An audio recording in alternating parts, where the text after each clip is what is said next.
আমি কি দিয়া বুঝাইতাম? আম পাতা, জাম পাতা, বড়ই পাতার কোনো অভাব নাই। কোনো পাতা দিয়া কোনো পাতা দিয়া গরম জল করে না। বড়ই পাতার পানি দিয়া কেন গরম জলটা করে? আম পাতা কি দোষ করলো? জাম পাতা কি দোষ করলো? বড়ই পাতা দিয়া কেন গরম জল করা হয়? এই কথা দিয়ে কোনো মৌলবি কয় না। লাল কাপড়, নীল কাপড়, হলুদ কাপড়, কত কাপড় দেখলাম। কবরের কাপড়টা কেন ভাইজান সাদা? এই সাদা দিয়া কেন দাফন করা হয়? এই কথা দিয়ে পৃথিবীর কোনো মৌলবি কয় না রে। এ আমার যুবক,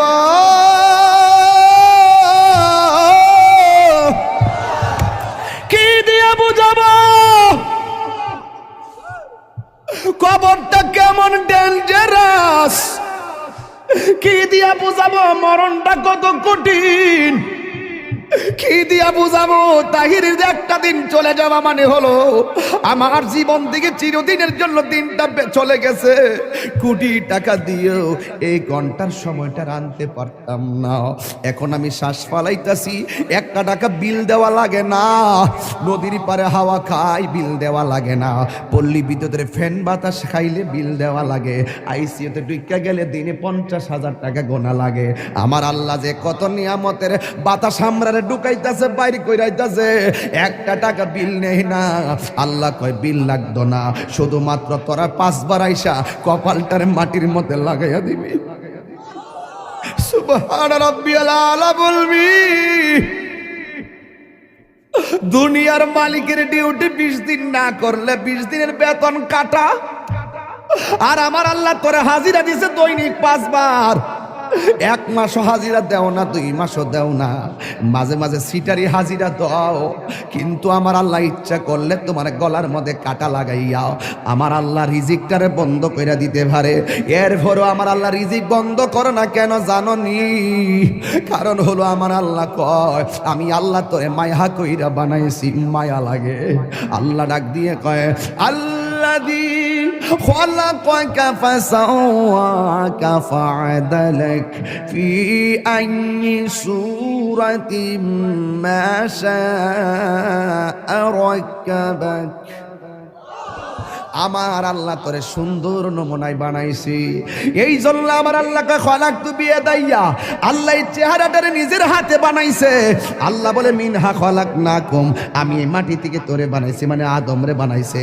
আদম হলো ডাইরেক্ট মাটি দিয়া তৈয়ার, আমরা কইলাম মা বাবার নুতফা দিয়া তৈয়ার। বন্ধুরে আমার এই চেহারাটা ডাইরেক্ট আমার আল্লাহ নিজের হাতে বানাইছে। এই জন্যই তো মানুষের চেহারা দিয়া কাউরে আল্লাহ দুজুকি দিবে না। এই জায়গার মধ্যে পশু পাখির চেহারা লাগাইয়া দোজকে দিবে, কারণ এই চেহারাটা হলো আল্লাহর কুদরতি রহস্য। কথা বলেন ঠিক কিনা? মানুষ হলো আল্লাহর রহস্য। ও যুবক, এই মানুষই আল্লাহ দুনিয়ার দিকে নিব। কত বাহানা কইরা নেয়। ইমানদারের রূহটা যেই মাত্র নিয়ে যাবে, আল্লাহ একটা ফেরেশতারে ডাক দিয়ে বলবে, ফেরেশতা জান্নাত থেকে একটা সাদা কাপড় ল।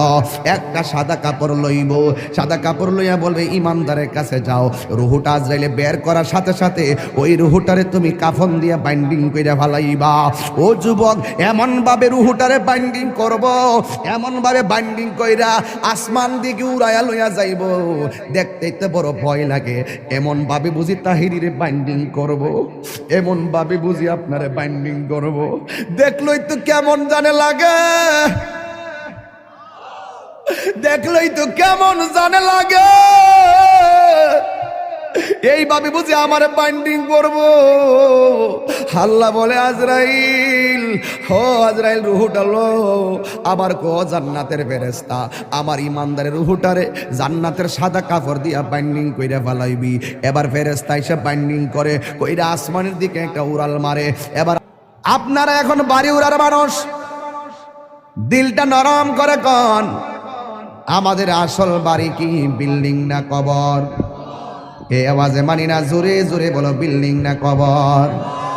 বন্ধুরে টান, বন্ধুরে আমার, ও আমার যুবক ভাইয়েরা, আসল ঘরের নাম হলো কবর। এই কবরটাতে যাব, যাওয়ার আগে তো আমাদের কাছে আজরাইল আসবে। আজরাইল দেখলে তোমার কেমন লাগবে জানোনি? আমি আপনাদের কাছে জানতাম চাই, বাড়িওরা গ্রামের মধ্যে আজরাইল আইসিনি? কথা কোন আইসিনি দাদারে লয়া গেছে আজরাইল আইসা, দাদিরে নিয়া গেছে আজরাইল আইসা, আমারও নিয়া যাইব আজরাইল আইসা। আমার নবী বলে আজরাইল বড় ভয়ঙ্কর জিনিস। এই আজরাইলের চেহারাটা দেখলে অনেক মানুষের হাড্ডিগুলা খুলে যাবে। আজরাইলের চেহারা দেখলে অনেকের রগগুলা টাস টাস করে ছিঁড়ে যাবে। আজরাইলের চেহারা দেখলে অনেকের হাড্ডিগুলা চুরমার হয়ে যাবে। এই মুহূর্তে যদি বাড়িউড়া আইল্যান্ডের মধ্যে মোটর সাইকেল একটা উল্টায় পইরা যায়, পা ভাঙ্গা যায়, এক্সরে মেশিন দিয়ে ট্রাই করে কেমন ভাবে ভাঙছে। এই দুনিয়ার ভাঙ্গার মধ্যে পরীক্ষা করে দেখে কেমনে পাটা ভাঙছে। কিন্তু আজরাইলের থাবাই যে তোমার হাড্ডি চুরমার হয়ে যাবে, এটা ধরার মতন কোনো মেশিন এখন আবিষ্কার হয় নাই। যেমন ভাবে হায়াত কিনার ফ্যাক্টরি এখনো আবিষ্কার হয় নাই। কথা বলেন ঠিক কিনা? আমার যুবক ভাইয়েরা, আমার নবী বলেন আজরাইল দেখলে বেঈমানগুলো এমন পাগল হয়ে যাবে, তার পাশে তার সন্তান বসে থাকবে, তার পাশে তার আপনজন বসে থাকবে, কিন্তু তার কষ্টের ভাগ তার স্ত্রীও নিবে না, তার কষ্টের ভাগ তার আম্মাও নিবে না।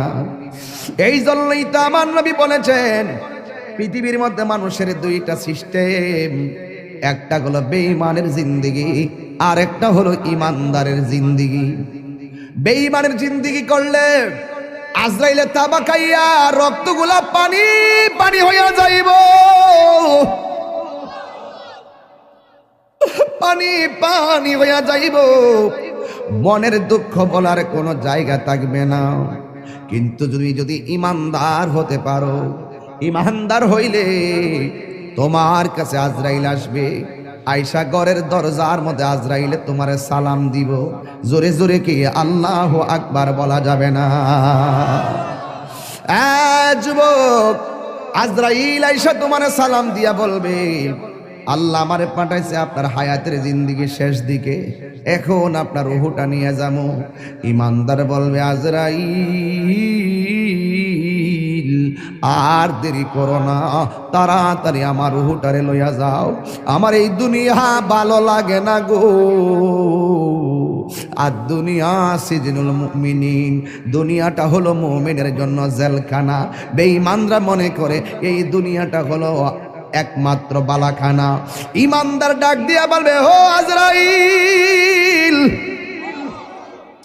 আমার রূহটারে তাড়াতাড়ি লইয়া যাও, এই দুনিয়ায় আমার ভালো লাগে না।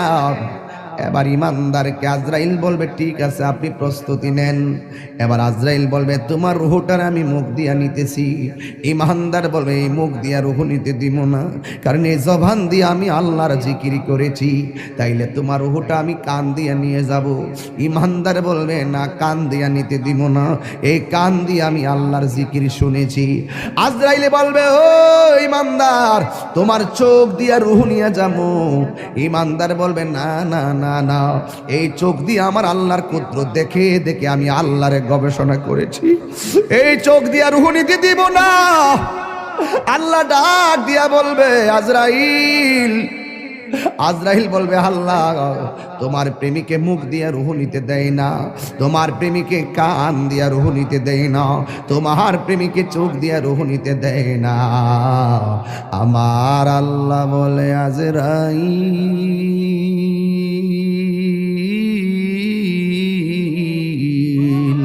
ও আজরাইল আমার বন্ধুর রূহটা যদি নিবা, আমার ইমানদার বান্দার রূহ যদি নিবা, তাইলে তোমার হাতের তালুর মধ্যে আমি আল্লাহর নামটা লেখো। আমি আল্লাহর নামটা লেখো, হাতের মধ্যে আল্লাহর নামটা লিখবো।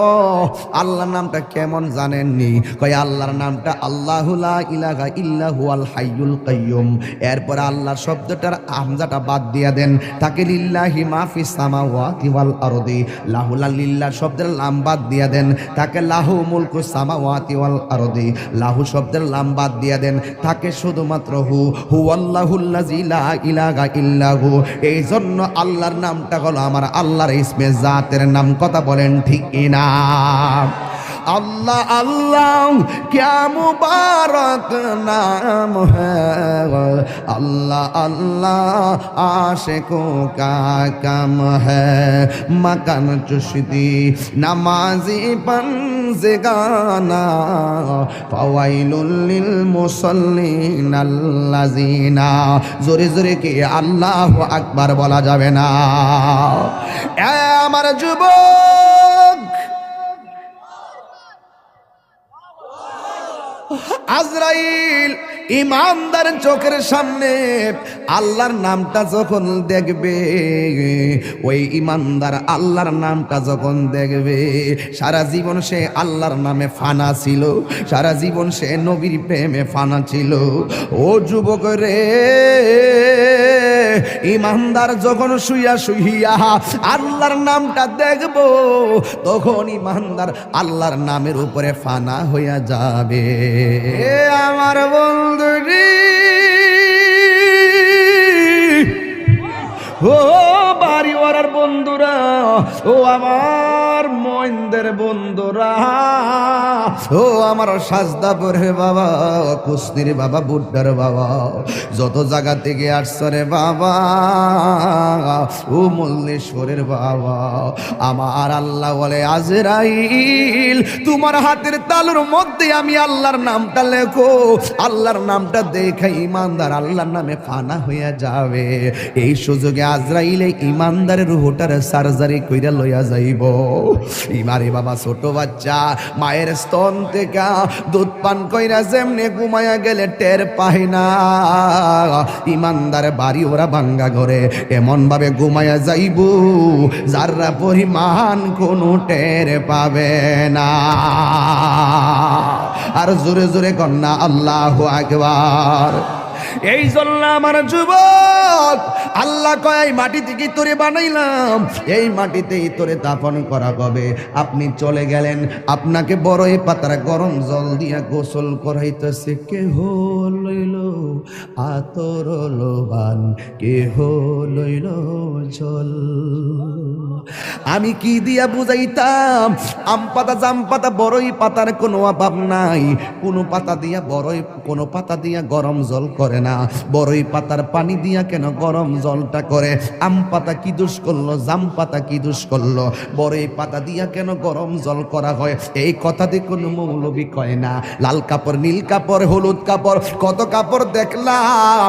কবরের কাপড়টা কেন ভাইজান সাদা? এই সাদা দিয়া কেন দাফন করা হয়? এই কথা দিয়ে পৃথিবীর কোনো মৌলবি কয় না রে। এ আমার যুবক,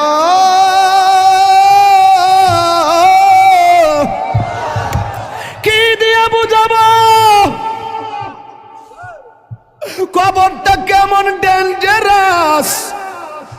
কি দিয়া বুঝাবো মরণটা কত কঠিন? কি দিয়া বুঝাবো তাহিরের একটা দিন চলে যাওয়া মানে হলো আমার জীবন থেকে চিরদিনের জন্য দিনটা চলে গেছে।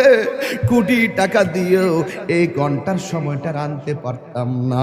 এখন আমি শ্বাস ফালাইতাছি, একটা টাকা বিল দেওয়া লাগে না। নদীর পারে হাওয়া খাই, বিল দেওয়া লাগে না। পল্লী বিদ্যুতের ফ্যান বাতাস খাইলে বিল দেওয়া লাগে। আইসিইউতে ঢুকা গেলে দিনে 50,000 টাকা গোনা লাগে। আমার আল্লাহ যে কত নিয়ামতের বাতাস আমরা ঢুকাইতেছে, বাইরে কইরাইতেছে, একটা টাকা বিল নেই না। আল্লাহ কয় বিল লাগতো না, শুধুমাত্র তোরা 5 বার আইসা কপালটার মাটির মধ্যে লাগাইয়া দিবি। সুবহান রাব্বিয়াল আলা বলবি। দুনিয়ার মালিকের ডিউটি 20 দিন না করলে 20 দিনের বেতন কাটা। আর আমার আল্লাহ তোরা হাজিরা দিছে দৈনিক 5 বার। এক মাসও হাজিরা দেও না, 2 মাসও দেও না, মাঝে মাঝে সিটারি হাজিরা দাও, কিন্তু আমার আল্লাহ ইচ্ছা করলে তোমার গলার মধ্যে কাটা লাগাইয়া আমার আল্লাহ রিজিকটারে বন্ধ করে দিতে পারে। এরপরও আমার আল্লাহ রিজিক বন্ধ করো না কেন জানো নি? কারণ হলো আমার আল্লাহ কয় আমি আল্লাহ তোরে মায়া কইরা বানাইছি, মায়া লাগে। আল্লাহ ডাক দিয়ে কয় আল্লাযী খলাকাকা ফাসাওয়াকা ফাআদালাক ফি আইয়ি সূরাতিন মা শাআ রাক্কাবাক। আমার আল্লাহ তোরে সুন্দর নমুনায় বানাইছি, এই জন্য আমার আল্লাহকে খলাকতু বিয়াদাইয়া, আল্লাহ এই চেহারাটারে নিজের হাতে বানাইছে। আল্লাহ বলে মিনহা খলাকনাকুম, আমি এই মাটি থেকে তোরে বানাইছি, মানে আদমরে বানাইছে। আদম হলো ডাইরেক্ট মাটি দিয়া তৈয়ার, আমরা কইলাম মা বাবার নুতফা দিয়া তৈয়ার। বন্ধুরে আমার এই চেহারাটা ডাইরেক্ট আমার আল্লাহ নিজের হাতে বানাইছে। এই জন্যই তো মানুষের চেহারা দিয়া কাউরে আল্লাহ দুজকি দিবে না, এই জায়গার মধ্যে পশু পাখির চেহারা লাগাইয়া দোজকে দিবে, কারণ এই চেহারাটা হলো আল্লাহর কুদরতি রহস্য। কথা বলেন ঠিক কিনা? মানুষ হলো আল্লাহর রহস্য। ও যুবক, এই মানুষই আল্লাহ দুনিয়ার দিকে নিব, কত বাহানা কইয়া নেয়। ইমানদারের রূহটা যেই মাত্র নিয়ে যাবে, আল্লাহ একটা ফেরেশতারে ডাক দিয়ে বলবে, ফেরেশতা জান্নাত থেকে একটা সাদা কাপড় ল, একটা সাদা কাপড় লইব, সাদা কাপড় লইয়া বলবে ইমানদারের কাছে যাও। রুহুটা আজরাইলে বের করার সাথে সাথে ওই রুহুটারে তুমি কাফন দিয়া বাইন্ডিং কইরা ফেলাইবা। ও যুবক, এমন ভাবে রুহুটারে বাইন্ডিং করব, এমন ভাবে বাইন্ডিং কইরা আসমান দিকে উড়াইয়া লইয়া যাইব, দেখতেই তো বড় ভয় লাগে। এমন ভাবে বুঝি তাহিরিরে বাইন্ডিং করব, এমন ভাবে বুঝি আপনারে বাইন্ডিং করব, দেখলই তো কেমন জানে লাগে, দেখলই তো কেমন জানে লাগে। এইভাবে বুঝি আমার বাইন্ডিং করব। আল্লাহ বলে আজরাইল, হো আজরাইল রুহুটা লো, আবার কো জান্নাতের ফেরেশতা আমার ইমানদারের রুহুটারে জান্নাতের সাদা কাপড় দিয়া বাইন্ডিং কইরা ফেলাইবি। এবার ফেরেশতা এসে বাইন্ডিং করে কইরা আসমানের দিকে একটা উড়াল মারে।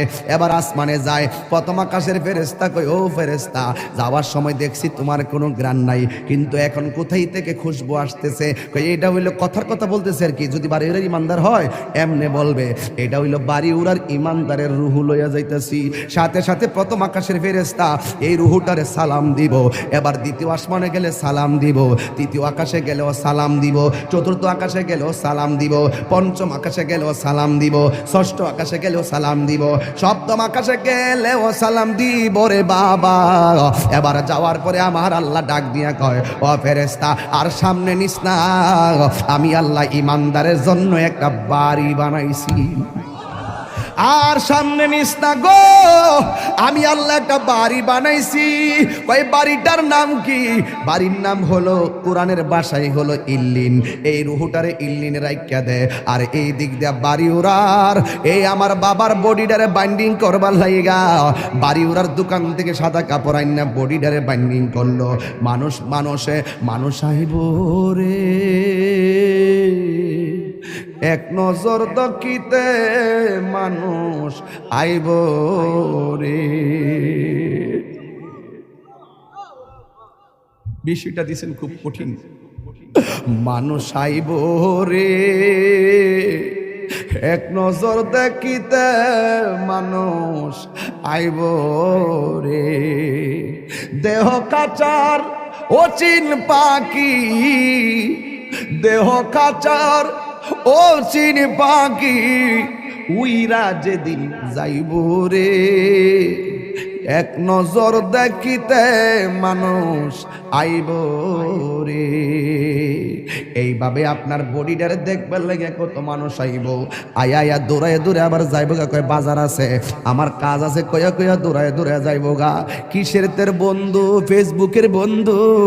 এই বন্ধু তোরে দেখার জন্য একটা মিনিটের জন্য আইব, আয়া কোন রকম দেখে আবার বন্ধু তোরে ফালাইয়া যাইব গা। কিসের তোমার বন্ধু? কয়েকটা মিনিটের জন্য জানাজার ময়দানে মারা যাইব, ভালো করে মাটিও দিবে না, কয়েক ক্রিকেট খেলা আছে, এই কথা বইলা বন্ধু চলে যাবে। তার মানে বোঝা গেল এই দুনিয়ার বন্ধু তোমার কবরের আপন না, যিনি কবরে আপন হবে তিনি আছে শাহে মদিনা। কথা বলেন ঠিক কিনা? হাত তুলে বলো ঠিক কিনা বলো। আমার নবী কবর আসার ক্ষমতা আছে না?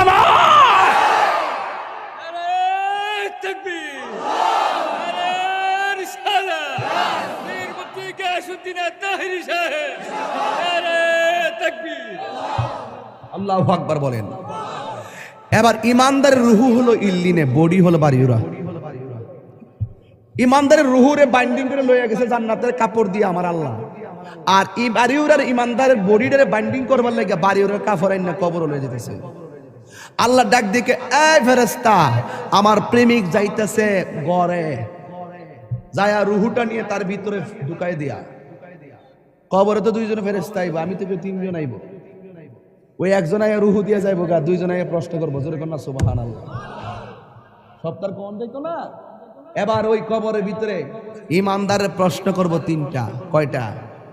রাসূল বলেন, মৃত্যু যেমন সুখ, মৃত্যু যেমন দুঃখ, কবরও তেমন দুঃখ, কবরও তেমন সুখ, হাসরও তেমন সুখ, হাসরও তেমন দুঃখ।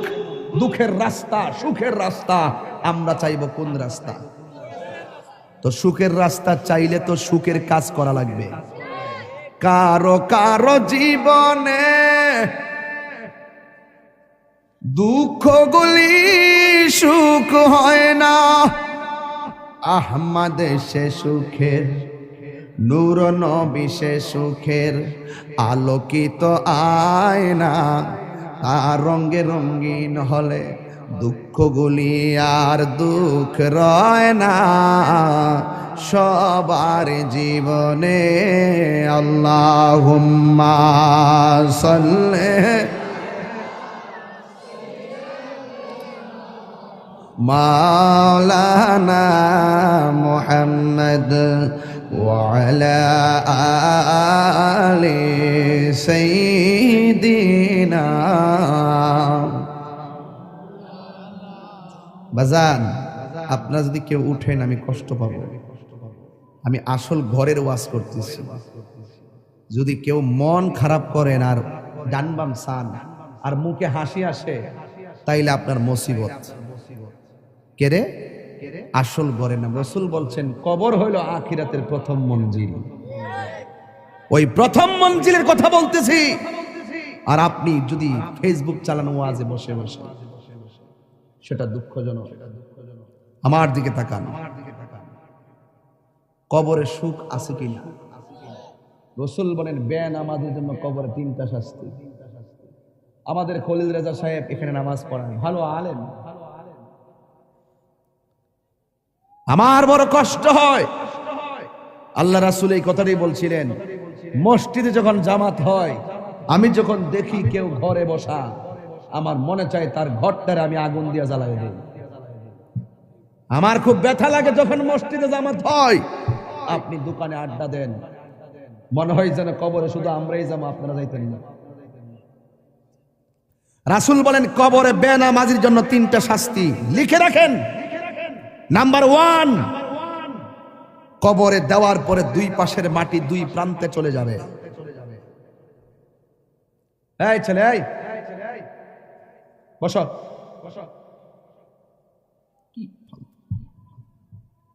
এই ছেলেরা, কবরে বেনামাজের জন্য কয়টা শাস্তি বলছি?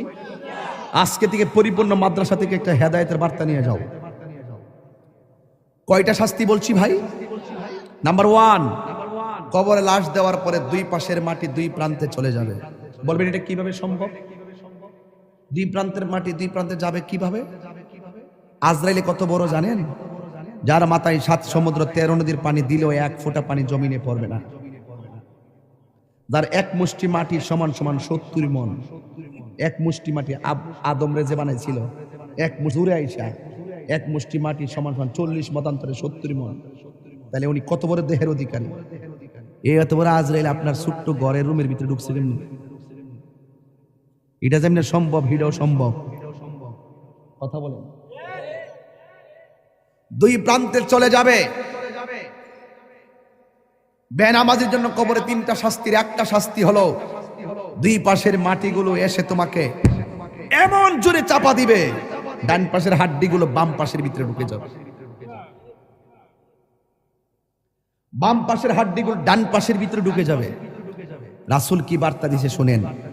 আল্লাহর হাবিব বলছেন ওই সময় সে একটা চিৎকার যে দিবে, এই কান্নার আওয়াজ যদি তার পরিবার পরিজন দুনিয়ার মানুষ শুনতো, তাহলে ওই মানুষটার কানের পর্দা ফেটে সাথে সাথে মারা যেত।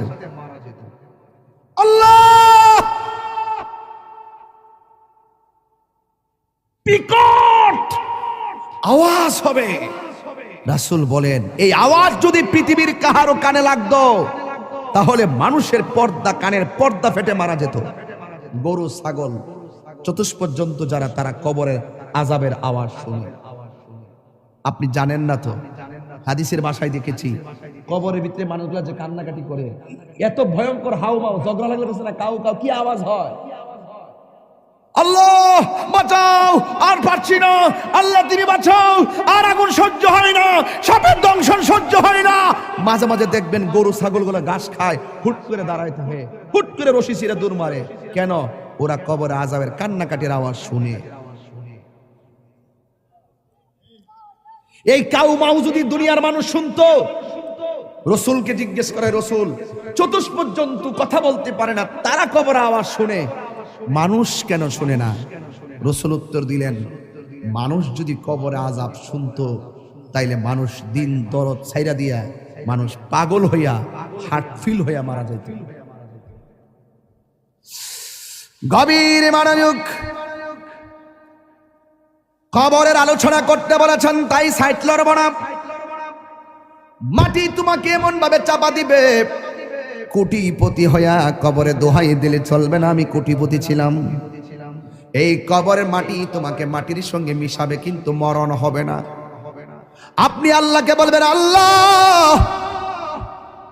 আর সহ্য হয় না, একবারে আমরা মাইরা ফালাও, হাড্ডিগুলো গোড়া হয়ে গেছে, আর সহ্য হয় না গো মালিক। এই হলো বেনামাজির কবরের মাটির আযাব। এখন বলবেন মাটি কেন চাপা দিব, তার রহস্য কি শুনে যান। এই মাটির উপরে চইল আল্লাহ কয় মিনহা খলাকনাকুম, এই মাটি দিয়ে তোমাকে সৃজন করা হয়েছে, ওয়া ফিহা নুঈদুকুম, এই মাটিতেই তোমাকে দাফন করা হবে। মাটি কেন চাপা দিবে জানোনি? এই মাটির উপরে চলে চলে তুমি আল্লাহর সঙ্গে নাফরমানি করেছো, এই জন্য মাটি তোমাকে চাপা দিয়ে মাটি প্রতিশোধ নিবে।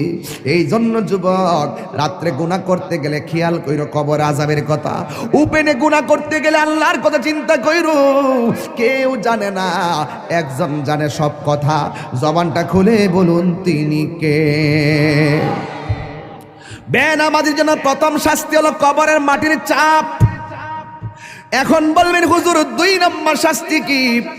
2 নম্বর শাস্তি হলো কবরে দেওয়ার পরে জাহান্নামের আগুনের একটা উত্তাপ দেওয়া হবে। এই উত্তাপটা দুনিয়ার আগুনের 70 গুণ বেশি তাপ হবে। আল্লাহরে বলবা, আল্লাহ আর সহ্য হয় না, বাঁচাও। কিন্তু ওই জায়গার মধ্যে আগুন নিভাবার কোনো ফায়ার সার্ভিস নাই। এই মুহূর্তে তাহিরের উপরে যদি আক্রমণ আসে, কিছু লোক হলেও আপনারা আমার পক্ষে কথা বলবেন। খলিল সাহেবের উপরে আক্রমণ আসলে কিছু লোক হলেও আপনারা কথা বলবেন। বাড়ি ওরা যদি, একটা বংশের নাম কোনটান দিয়ে চেয়ারম্যান সাহেব,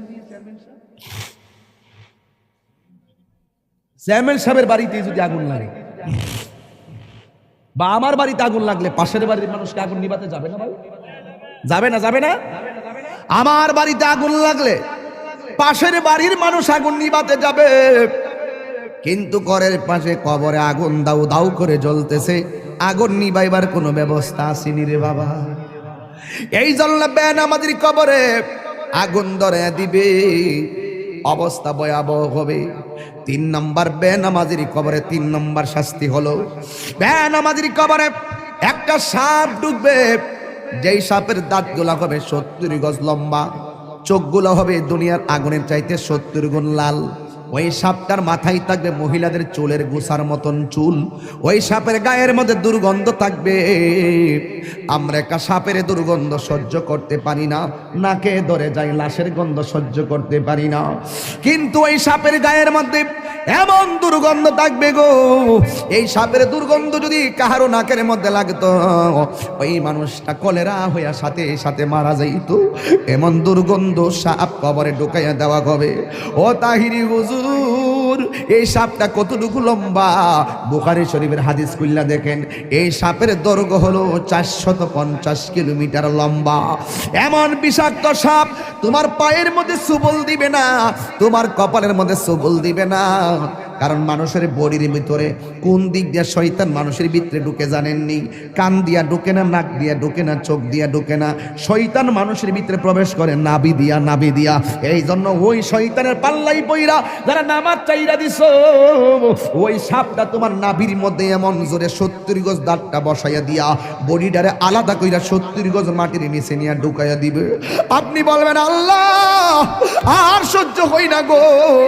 ও যুবক, পায়ে হাত দিয়া বইরা যায়, নামাজ ছাড়লে আল্লাহ বড় অসন্তুষ্টি হইয়া যায়। একদম মুসা নবীর কাছে একটা মহিলা আসলেন, আয়েশা বলতেছে, মুসা নবী গো, আমি এমন গুনাহ করছি, আল্লাহর কাছে 100 বার ক্ষমা চাইলে মনে হয় কেন জানে আল্লাহ ক্ষমা করবে না। আমি এত তওবা করি, চোখের পানি ফেলায়া কান্দি গো মুসা নবী। আপনারা আওয়াজ করে বলেন, মুসা নবী কি নরম নবী না গরম নবী? মুসা নবীর আয়েশা বলে, নবী গো, আমি এমন গুনাহ করছি আমার আল্লাহ ছাড়া কেউ জানে না, কিন্তু আমি এমন ভাবি আল্লাহর কাছে ক্ষমা চাই, কিন্তু আমার আল্লাহ ক্ষমা করবে কিনা আমি জানি না, কেন জানে মনে হয় আমার আল্লাহ আমাকে ক্ষমা করবে না। এবার মুসা নবী ডাক দিয়ে, গো পাগলনি, তুমি কি এমন গুনাহ করছো যে এই গুনাহের কারণে আল্লাহর কাছে তওবা করার পরও তোমাকে তওবাটা কবুল হবে কিনা তুমি মনে করতে পারো না? এবার মহিলা ডাক দিয়ে বলে, নবী গো, আপনি তো আল্লাহর সঙ্গে কথা বলেন, আপনি আল্লাহরে যাইয়া আমার নামটা ধরে কইবেন, আমি মহিলার দোয়া আল্লাহ কবুল করছেনি, আমার গুনাহগুলো আল্লাহ মাফ করছেনি। এবার মুসা নবী ডাক দিয়ে, মহিলা, তুমি কি এমন গুনাহ করছো যেই জন্য তোমার কথা আল্লাহর কাছে গিয়ে আমি তুলে ধরার জন্য বলেছ? এবার মহিলাটা ডাক দিয়ে বলে, নবী গো, আমি একটা অন্যায় করছি। কই কি অন্যায়? কই আমার বিয়ে হয় না, কিন্তু আমি একটা মানুষের সঙ্গে অবৈধ মেলামেশা করেছি, এরপরে আমি বুঝতে পারি নাই আমার পেটের মধ্যে একটা সন্তান চলে এসেছে। এখন মনে মনে ভাবলাম এই সন্তানটার আমি কি করব, কিন্তু মারার তো কোনো পদ্ধতি পাইলাম না। আমি একটা আস্তে আস্তে কোনো রকমভাবে কাপড় চোপড় দিয়া দিয়া চলাফেরা করি, মানুষকে আমি বুঝতে দেই না যে আমি হামেলা, এই জন্য আমি কোনো রকম ভাবে চলাফেরা করি, কাপড় চোপড় পরি যেন মানুষে না বুঝে। কিন্তু আমি এমন ভাবে দিন যত বাড়তে শুরু করলো, আমার শরীরটা ভারী হইতে শুরু করলো। শেষ পর্যন্ত যখন 6-7 মাস হলো, মানুষ আমারে দইরা ফেলাইব আমার অস্বাভাবিক অবস্থা দেখলে। এরপর আমি জঙ্গলে জঙ্গলে যায়া যায়া ঘুরছি যেন মানুষ আমারে ধরতে না পারে। ও নবী গো, নবী গো, নবী গো, আপনি জানেননি গো, আমি যখন দেখলাম 10 মাস 10 দিন হয়ে গেল, একদিন আমার পেটের ব্যথা উঠে গেল, মনে হয়েছে যেন আমার সন্তানটা হইব। কোনো দাইমারে ডাকলে শাস্তি হইয়া যাইব, কোনো দাইমারে ডাকলে সাক্ষী হইয়া যাইব, কোনো মহিলারে ডাকলে সাক্ষী হইয়া যাইব। এখন আমি কি করব? নিজে নিজেই প্রসব করাইছি আমার সন্তান, এখন আমি কি করব? এতদিন আমি পেট গোপন করছি, এখন আমি বাচ্চাটা গোপন করব কেমনে?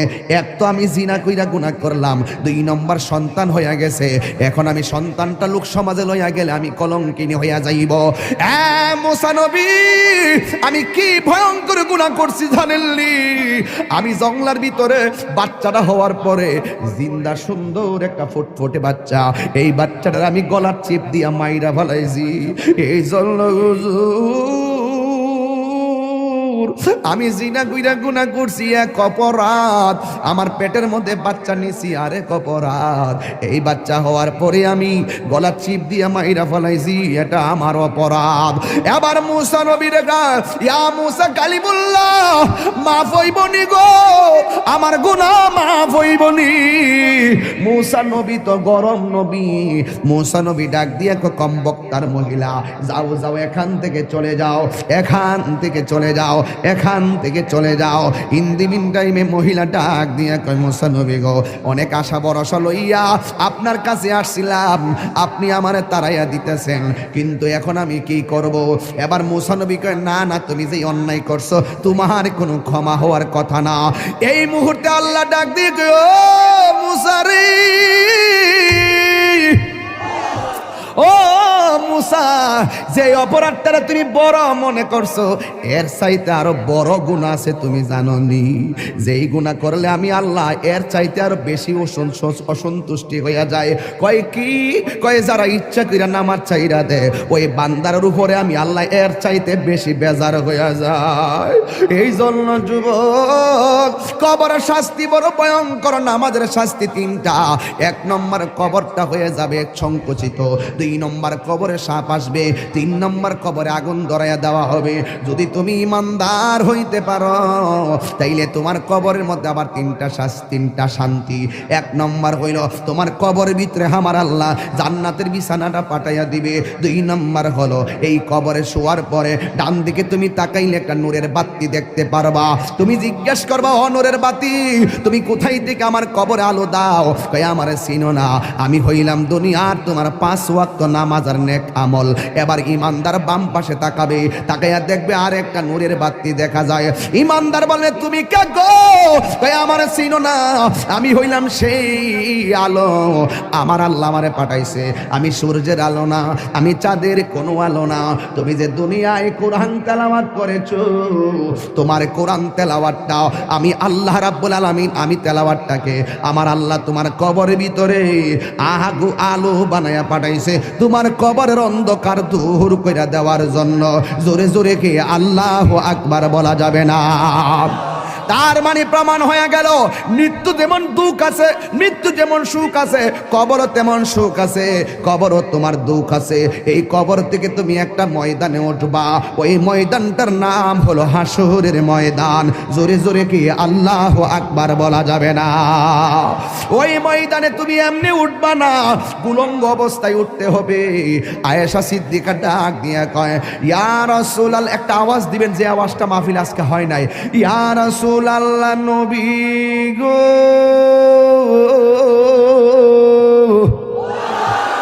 ইয়া রাসূলুল্লাহ, আপনি যে বললেন এই কবরস্থান থেকে, কবর থেকে মানুষে হাসরের ময়দানে উলঙ্গ অবস্থায় উঠবে, একজনে লজ্জাস্থান তো আরেকজনে দেখা পালাইব। ইয়া রাসূলুল্লাহ নবী, একজনে লজ্জাস্থান তো আরেকজন দেখা পালাইব। আমার নবী বলে আয়েশা, ও আয়েশা রে, একজন আরেকজনে লজ্জাস্থান দেখবো তো দূরের কথা, কবর থেকে ওঠার সময় গাছটা ভাঙ্গা হাসরের ময়দানে উঠবো, 8 বিঘা উপরে সূর্য থাকবো, কেউ কাহার দিকে তাকাইতে পারবে না। বন্ধুরে আমার ও বাড়ি ওনার বাবারা, ওই হাসরের ময়দানে আমার নবী বলেন এই পৃথিবীতে একজন পয়গম্বর এই হাসরের ময়দানে সর্বপ্রথম জান্নাতি কাপড় পরে উঠবে, ওই তিনির নাম হলো রাহমাতাল লিল আলামিন। আর জোরে জোরে কন্যা আল্লাহু আকবার। এই জন্য যুবক ভাইয়েরা আমার, আল্লাহ রাব্বুল আলামিন কুরআনুল কারীমের মধ্যে সুন্দর করে ইরশাদ করেছেন কুল্লু মান আলাইহা ফান, এই পৃথিবী সব ধ্বংস হয়ে যাবে। ওয়াজহু রাব্বিকা যুল জালালি ওয়াল ইকরাম, যিনি ছিলেন তিনি আছেন তিনি থাকবেন, সেই মনিবের নাম আল্লাহ। তিনি হাসরের ময়দানে বলবেন লিমানিল মুলকুল ইয়াউম, আজকে রাজত্ব কার? ওই দিন আমার আল্লাহ রাজত্ব প্রকাশ পাবে ভালো কইরাই। ওই দিন আমার আমার আল্লাহ দুইটা রং ধারণ করবে। একটা রং হলো কাহার, আর একটা হলো রহিম। কাহার যখন হবে আল্লাহর সামনে আদম নবী কথা বলতে পারবে না, ইব্রাহিম নবী কথা বলতে পারবে না। কিন্তু আমার আল্লাহ কাহার হবে। হাসরের ময়দানে মানুষ আল্লাহর কাছে বড় পেরেশানি দেখাবে। আল্লাহর ডাক দিয়ে বলবে, আল্লাহ ও আল্লাহ, আজকের দিন কোন দিন? কারণ আমার নবী বলেছেন হাসরের ময়দানে কেউ থাকবে গিরা পানিতে, কেউ থাকবে হাঁটু পানিতে, কেউ থাকবে কোমর পানিতে, কেউ থাকবে গিরা পানিতে। এই পানিগুলা কিন্তু মেঘনা নদীর পানি না, এই পানিগুলা হলো নিজের গামের পানি। যার গুনাহ যেমন তার শরীরতে ঘাম ঝরবে তেমন। এই গরম পানি কেমন জানেননি? দুনিয়ার আগুনের চাইতে 70 গুণ গরম থাকবে সেই পানি। ওই পানিতে যখন আপনার পা থাকবে, হাড্ডি থেকে গোশতগুলো আলাদা খুলে গিয়ে আপনি কঙ্কাল হয়ে যাবেন। ওই কঠিন মুসিবতের সময় আপনার হাড্ডির মধ্য থেকে গোশত আলাদা হয়ে যাবে। আপনি আল্লাহরে বলবেন, আল্লাহ আল্লাহ গো, আল্লাহ গো। এই দুনিয়ায় বিপদে পড়লে কত মানুষ তোরা সহযোগিতা করে, কিন্তু হাসরের ময়দানে কেউ কাউকে চাইবে না। আমার আল্লাহ জবানটারে বন্ধ করে আল্লাহ ওই হাতের সাক্ষী হাত দিবে, পায়ের সাক্ষী পা দিবে। কিছু কিছু মানুষ আমলনামা নেওয়ার জন্য পাগল হয়ে যাবে। আল্লাহ এই আযাব আর সহ্য হয় না, তাড়াতাড়ি ওই তো জান্নাত দাও নাইলে জাহান্নাম দাও, তাড়াতাড়ি আমরা আমলনামা দাও। আল্লাহ বলবে, ও ফেরেশতা, এ যখন তাড়াতাড়ি করে তার হাতটারে পেটের ভিতরে ঢুকাই দে। এবার বাম হাতটার পেটের ভিতরে ঢুকাইয়া এই হাতটার পিছন দিক দিয়ে বাইর করবে। ওই বান্দা বলবে, আল্লাহ তোমার কাছে আমলনামা চাইছি, তুমি কেন হাতটার পেটের ভিতরে এত কষ্ট করে ঢুকাইয়া দিলা? আমার তো নারী বুড়ি ছিঁড়া গেছে, এই হাতটার পিছন দিক দিয়ে বাইর করলা। আল্লাহ বলবে, তুই না আমলনামা চাইছস, তাহলে পিছন দিক দিয়ে তাকায়া দেখ। এবার ডাক দিয়ে বলবে, আল্লাহ আমি তো তাকাইতাম পারি না, পিছনে কি দিছো আমি তো দেখি না। আল্লাহ বলবে, ও ফেরেশতারা, ও আমলনামা দেখতে চাই, গাটটারে ভাঙ্গা দে। এবার গাটটা ভাঙ্গা পিছন দিক দিয়ে ফিরাইয়া দিব, তাকাইয়া দেখবো তার হাতের মধ্যে জাহান্নামের টিকিট। হায় রে, অনেক মানুষ আল্লাহর কাছে হাসরের মাঠে পানি চাইব, আল্লাহরে কইব, আল্লাহ পানি পান করমু, পানি। আল্লাহ বলবে, নাফরমানদের জন্য জাহান্নামের নিচ থেকে পুষ তুল, পুষ তুইলা দে পানি পান করার জন্য। জাহান্নামের নিচ থেকে পুষ তুলে দেওয়া হবে। ওই পুষগুলো তারা খাইতে থাকবে, সাথে সাথে জিহ্বাটা গলে পড়ে যাবে। আবার খাবার চাইবে, জাক্কুম নামক ফল দেওয়া হবে, গলার মধ্যে যাইয়া আগুনের কুণ্ডলিপি হয়ে যাবে। আল্লাহরে ডাক দিয়ে বলবো, আল্লাহ তোমারে কইছি একটু পানি দাও, এমন পানি দিলা। আবার কিছু বান্দা বলবে, আল্লাহ আমার আরো পানি দাও।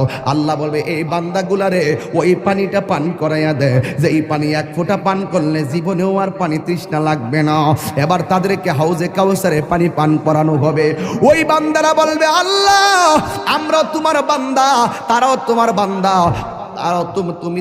আমরা তোমার রব জানি, তারাও তোমার রব জানছে। আল্লাহ আমরা পাইলাম জাহান্নামের পুজোরে পানি, ওরা কেন পাইলো হাউজে কাউসারের পানি? আল্লাহ বলবে, ওরা কারা জানোসনি? এরা হইল আমার ওই সমস্ত বান্দা যারা দুনিয়ায় সেহরির টাইমে সেহরি খাইছে, সারাটা দিন গলাটা শুকাইয়া গেছে, এরপরও পানি পান করে নাই। দুপুর বেলা পেটের ক্ষুধা চৌচির হইয়া গেছি, এরপর পানি পান করে নাই, ভাত খায় না। এরা হলো আমার রোজাদার বান্দা, এরা আমার সন্তুষ্টির জন্য খাবার বিলাইয়া দিছে, এরপরও খাবার খায় নাই। এদেরকে আমি আল্লাহ হাউজে কাউসারে পানি পান করাইতেছি। এই জন্য যুবক, আমার হাসরের ময়দানে দুইটা সুখ, দুইটা দিক আছে, একটা হলো সুখের আর একটা হলো দুঃখের। তুমি আমি সবাই হাসরের ময়দানে কাঁদবো। কিছু কিছু ছেলেরা, কিছু কিছু মানুষ তাকাইয়া দেখবে হাসরের ময়দানে ময়দানে কিছু কিছু মানুষের গায়ের মধ্যে আগুনের শিকল লাগানো হবে। নবী ডাক দিয়া বলবে, আল্লাহ এই সমস্ত বান্দাগুলোকে, আল্লাহ বলবে এরা কারা জানেননি? যারা দুনিয়াতে মা বাবার মনে কষ্ট দিয়েছে, এইগুলা হলো সেই সমস্ত বান্দা। ও আমার যুবকেরা দল, মনে করতেছ মা বাপরে কষ্ট দিয়া বুঝি তোমরা বুঝি কবরে যায়া সুখ পাইবা, মা বাপরে দুঃখ দিয়া বুঝি কবরে যায়া সুখ পাইবা? না রে না, হাসরের ময়দানে ওই মা বাবার যারা কষ্ট দিব তাদের গায়ের মধ্যে আগুনের শিকল লাগাইয়া দিব। এই লাগাইয়া দেওয়ার কারণে হাড্ডিগুলা মজ্জা পর্যন্ত ঢুকে যাবে। এই জন্য বাড়ি উড়ার বাবা, আমার পূর্বের আলোচক এই দিকে খেয়াল করে কথা বইলা গেছে। এরপর হাসরের ময়দানে চিত্র তুলে ধরলাম, সবার মুখের মধ্যে শুধু নাফসি নাফসি থাকবে, শুধুমাত্র নাফসি নাফসি। আদম নবী বলবে নাফসি নাফসি, ঈসা নবী বলবে নাফসি নাফসি, ইব্রাহিম নবী বলবে নাফসি নাফসি, সব নাফসি নাফসি। যুবক, ওই কঠিন মুসিবতে আল্লাহর ছায়া বিনে কোনো ছায়া থাকবে না। ওই কঠিন মুসিবতে আমার আল্লাহ 7 শ্রেণীর মানুষকে আরো সে আজিমের নিচে ছায়া দান করবে। জবানটা খুললা কন্যা, কয় শ্রেণীর লোক? 7 শ্রেণীর মানুষকে আল্লাহ রাব্বুল আলামিন আরশে আজিমের নিচে ছায়া দান করবে। 1 নম্বর হলো যারা ন্যায় বিচারক, 2 নম্বর হলো যৌবনে যার ইবাদত বেশি, 3 নম্বরে মসজিদ নামাজ আর জিকির যার বেশি, 4 নম্বরে যারা আল্লাহর ভয়ে কান্না করে, 5 নম্বরে যারা দান করে, 6 নম্বরে যারা আল্লাহর জন্যই কাউরে ভালোবাসে, 7 নম্বরে হলো তাদের সামনে গুনাহ আসছে কিন্তু আল্লাহর ডরে তারা গুনাহ করে নাই। যেমন তোমার আমি একটা বাবা ট্যাবলেট দিলাম, তুমি বলবা হুজুর আমি খাইতাম না, এটা খাইলে আমার আল্লাহ আমার আমল নামায় গুনাহ লিখবো। তোমাকে আমি বললাম এই মেয়েটার তুমি ভোগ করো, তুমি বললা না হুজুর সুযোগ আছে, এরপর আমি ভোগ করব না। কেন? আমার আল্লাহ আমারে গুনাহ দিব। আমার রাসূল বলেন যার চোখের সামনে গুনাহ 100% করার সুযোগ আছে, এরপর আল্লাহর ডরে গুনাহ করে না, এই সমস্ত বান্দাদের জন্য যেমন 1-3টা বন্ধু রাস্তা দিয়ে রওনা দিছে, হঠাৎ করে একটা গুহার ভিতরে ঢুকলো, মুখের মধ্যে একটা পাথর পড়ে গেছে, এই পাথরটার লড়াচড়া করে না। এবার বন্ধু 3 জন ভিতরে আটকা পড়ে গেছে, এই পাথরটা সরাইতেও পারে না। বন্ধুরে আমার, ও বাড়ি ওরার কষ্ট হচ্ছে আপনাদের? একটু জবানটা খুললে কেন আল্লাহু আকবার। বন্ধু কয়জন? আরো জোরে। কিসের ভিতরে আটকা পড়ছে? আহা, আমি তাহিরি আপনাদেরকে যা বলতেছি হেদায়েতের লক্ষ্যে ওয়াজ করতেছি। যদি মনে করেন যে আমি উড়াইল্লা ওয়াজ করতেছি, ভুল হবে। আমার ওই অনেকগুলো আয়াত, আমি আয়াত পড়বো মাঝখানটা, তো আয়াত যে ফিরে ওয়াজ করবো, এই ওয়াজ করাও তো আমার পক্ষে সম্ভব হইতে পারতেছে না। অনেকগুলো আয়াত আসছে যেগুলো নিয়ে আমি কথা বলাটা এখন পসিবল হচ্ছে না, সময়ও খুব বেঁধে দেওয়া সময়। তবে একটি কথা বলতে চাই, ওই গুহার ভিতরে যখন 3 জন ঢুকলো, ঢুকার পরে বলতেছে এখন কি করব, পাথর তো সরাতে পারি না, কি করব এখন? পাথরের ফাঁক নাই যে এই ফাঁক দিয়ে আমি কাউকে ডাক দিব, কেউ আসে আমাকে বাঁচাবে।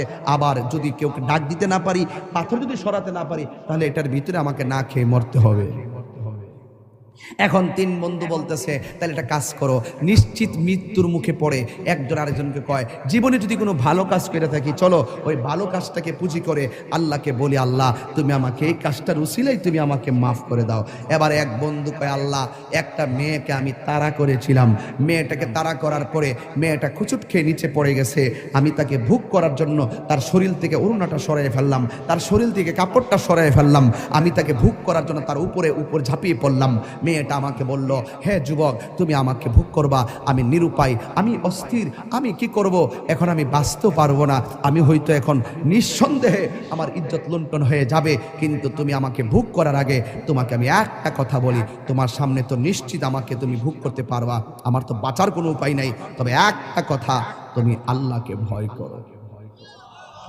ওই ছেলেটা পাহাড় থেকে বলতেছে, আল্লাহ ওই দিন আমি মেয়েটার উপর থেকে লাফ মেরে দাঁড়িয়ে গিয়েছিলাম, আমি কাপড় পরিয়ে দিয়েছিলাম, ওড়নাটা পরিয়ে দিয়েছিলাম, আমি তাকে সসম্মানে বাড়িতে পৌঁছে দিয়েছিলাম, একমাত্র তোমাকে ভয় করে, নিশ্চিত পাপ কাজ থেকে আমি দূরে চলে এসেছিলাম শুধু তোমাকে ভয় করে। যদি সত্যিকার অর্থে তোমাকে ভয় করে থাকি তাহলে পাথরটা সরায় দাও। কথাটা বলতে দেরি, পাথরটা সরে গেছে।